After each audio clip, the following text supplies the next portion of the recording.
Rafiq's English Academy. Learn English with technique. Hello viewers, আসসালামু আলাইকুম। স্বাগত জানাই ইংরেজি শেখার নির্ভরযোগ্য প্ল্যাটফর্ম রফিকস ইংলিশ একাডেমি চ্যানেলে, যেখানে ইংরেজি শেখা যায় টেকনিকের মাধ্যমে। মেন্টর হিসেবে সাথে আছি আমি রফিকুল ইসলাম শাহেদ। যাওয়া যাক আজকের আলোচনায়। তবে তার আগে প্রিয় দর্শক, আপনারা যারা এখন আমার চ্যানেলটি সাবস্ক্রাইব করেনি, দয়া করে চ্যানেলটি সাবস্ক্রাইব করে নিন এবং পাশে থাকা বেল আইকনটি বাজিয়ে দিয়ে অল চেপে দিন। এতে করে নতুন নতুন ভিডিওগুলো সবার আগে পৌঁছে যাবে আপনার কাছে। চলুন যাওয়া যাক আজকের আলোচনায়। আজকে আছি বেসিক ইংলিশ গ্রামার প্রিলিমিনারি সিরিজের নবম পর্বে। আমাদের আজকের আলোচনার বিষয় সিনট্যাক্স। প্রিয় দর্শক, আমরা পূর্বে একবার বলেছিলাম সিনট্যাক্স মানে কি। সিনট্যাক্স মানে সেন্টেন্সের গঠন। অর্থাৎ আমরা জানি সিনট্যাক্স দুটো বিষয় নিয়ে কাজ করে। এক, মেকিং সেন্টেন্স, অ্যান্ড দুই নম্বর কাজটি হচ্ছে প্লেসমেন্ট অফ ওয়ার্ডস, অর্থাৎ কিভাবে একটি সেন্টেন্স তৈরি করা হয় শব্দ দিয়ে সেটা, এবং সেই সেন্টেন্স যে কিভাবে বিভিন্ন শব্দ একটির পর একটি বসে সেটা আমরা জানবো সিনট্যাক্সের মাধ্যমে। তাই আমরা আজকে বলতে পারি এভাবে যে syntax is the study of making sentence and the placement of words in the sentence. অর্থাৎ শব্দ দিয়ে বাক্য গঠন এবং বাক্যে শব্দের ব্যবহার। তো প্রিয় দর্শক, আজকে আমাদের আলোচনার বিষয় হবে এই দুটি পার্টের মাঝে একটি পার্ট, সেটি হচ্ছে মেকিং সেন্টেন্স, শব্দ দিয়ে কিভাবে সেন্টেন্স তৈরি হয়। তাই প্রথমে আমরা দেখতে চাই এই শব্দ দিয়ে সেন্টেন্স গঠনের সাধারণ স্ট্রাকচার কি ইংরেজির।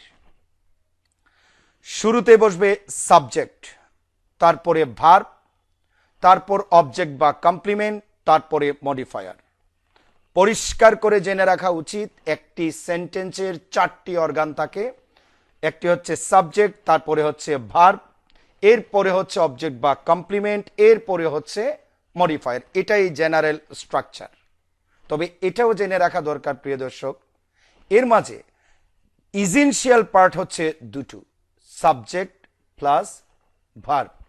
এই দুটো অংশ দিয়ে সেন্টেন্স গঠন করা সম্ভব এবং এই দুটি অংশই প্রধান অংশ। অবজেক্ট কিংবা কমপ্লিমেন্ট কোনো সেন্টেন্সে থাকতেও পারে, নাও থাকতে পারে। মডিফায়ার অংশটি কোনো সেন্টেন্সে থাকতেও পারে, নাও থাকতে পারে। কিন্তু সাবজেক্ট প্লাস ভার্ব বাধ্যতামূলক কোন একটি সেন্টেন্স গঠনের জন্য। আমরা উদাহরণ দেখতে চাই। এখানে একটি উদাহরণ দেওয়া আছে, he called me suddenly in the market yesterday. এই সেন্টেন্সে আমরা দেখতে পাবো কোনটা সাবজেক্ট, কোনটা ভার্ব, কোনটা অবজেক্ট কমপ্লিমেন্ট, কোনটা মডিফায়ার। প্রিয় দর্শক, এখানে হি হচ্ছে সাবজেক্ট, কল্ড হচ্ছে ভার্ব। ইতিমধ্যেই হি কল্ড একটি সেন্টেন্স হয়ে গেল।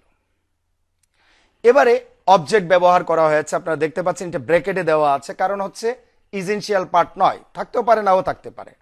এখানে মি হচ্ছে অবজেক্ট বা কমপ্লিমেন্ট, আর সাডেনলি একটি modifier, in the market modifier, ইয়েস্টারডেও মডিফায়ার। এক কথায় আমরা তিনটিকে একসাথে বলতে পারি মডিফায়ার্স, বা অ্যাডভার্বিয়ালসও বলতে পারি আমরা। তাহলে বোঝা গেল একটি সেন্টেন্সের চারটি অর্গান আমরা পরিষ্কার করে চিনব, সাবজেক্ট, ভার্ব, অবজেক্ট কমপ্লিমেন্ট এবং মডিফায়ার বা অ্যাডভার্বিয়ালস। তো এরপরে আমরা যেটা জানতে হবে সেটা হচ্ছে এই সাবজেক্ট হওয়ার জন্য কোন পার্টস অফ স্পিচ দরকার হয়, ভার্ব হওয়ার জন্য কোন পার্টস অফ স্পিচ দরকার, অবজেক্টের জন্য কোন পার্টস অফ স্পিচ দরকার, আর এই মডিফায়ার বা অ্যাডভার্বিয়ালের জন্য কোন পার্টস অফ স্পিচ গুলো দরকার। অর্থাৎ একটি সেন্টেন্সের শব্দগুলোকে আমরা কিভাবে আইডেন্টিফাই করব যে সেটা সাবজেক্ট নাকি ভার্ব নাকি অবজেক্ট কমপ্লিমেন্ট নাকি মডিফায়ার বা অ্যাডভার্বিয়াল। প্রিয় দর্শক, এই বিষয়গুলো পরিষ্কার করব আমরা পরবর্তী ভিডিওতে, আশা করি সাথেই থাকবেন। তো প্রিয় দর্শক, আমার আজকের এই ভিডিওটি যদি আপনাদের ভালো লাগে থাকে তাহলে লাইক, কমেন্টে শেয়ার করুন, এবং এখনো যারা আমার চ্যানেলটি সাবস্ক্রাইব করেনি দয়া করে চ্যানেলটি সাবস্ক্রাইব করে নিন, পাশে থাকা বেল আইকনটি বাজিয়ে দিয়ে অল চেপে দিন। এতে করে নতুন নতুন ভিডিওগুলো সবার আগে পৌঁছে যাবে আপনার কাছে। আজকের এই ভিডিওটি আপনারা দর্শক মনোযোগ দিয়ে দেখার জন্য আপনাদের প্রতি কৃতজ্ঞতা জানাচ্ছি, এবং আমার পরবর্তী ভিডিও দেখার আমন্ত্রণ জানিয়ে আজকের মতো এখানেই বিদায় নিচ্ছি। যেখানে থাকুন নিরাপদে থাকুন। আল্লাহ হাফেজ।